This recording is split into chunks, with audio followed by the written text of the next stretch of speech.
This is the Strait of Hormuz, 21 miles wide at its tightest point, 2 shipping lanes, each just 2 miles across.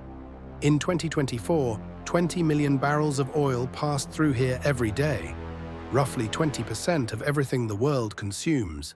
Another 20% of all global LNG trade flows through the same passage. There are no alternative routes. On February 28, 2026, the United States and Israel launched Operation Epic Fury against Iran.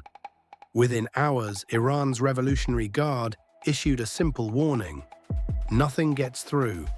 Ship transits collapsed from 130 per day in February to just 6 in March, a 95% drop.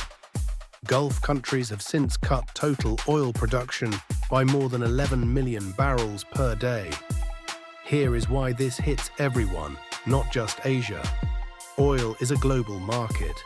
When something goes wrong anywhere, prices go up everywhere. Americans have already seen a 50-cent plus spike in the average price of a gallon of gasoline. Physical Brent crude has touched $150 a barrel. US GDP forecasts have been revised downward for 2026. But here is the cynical twist. Iran has been allowing its own oil throughout, exporting an average of 1.85 million barrels per day through March, actually more than before the war started. The blockade is selective. It is a weapon of economic war, pointed at everyone else. So what does the US do? It announces its own blockade. On April 13th, Trump ordered the Navy to block any and all ships trying to enter or leave the Strait of Hormuz, until Iran opens it to all traffic.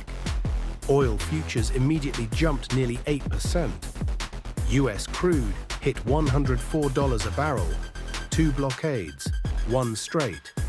The UN World Food Programme now predicts an additional 45 million people could face food insecurity by the end of 2026 if this does not end. Neither side is winning. The world is losing.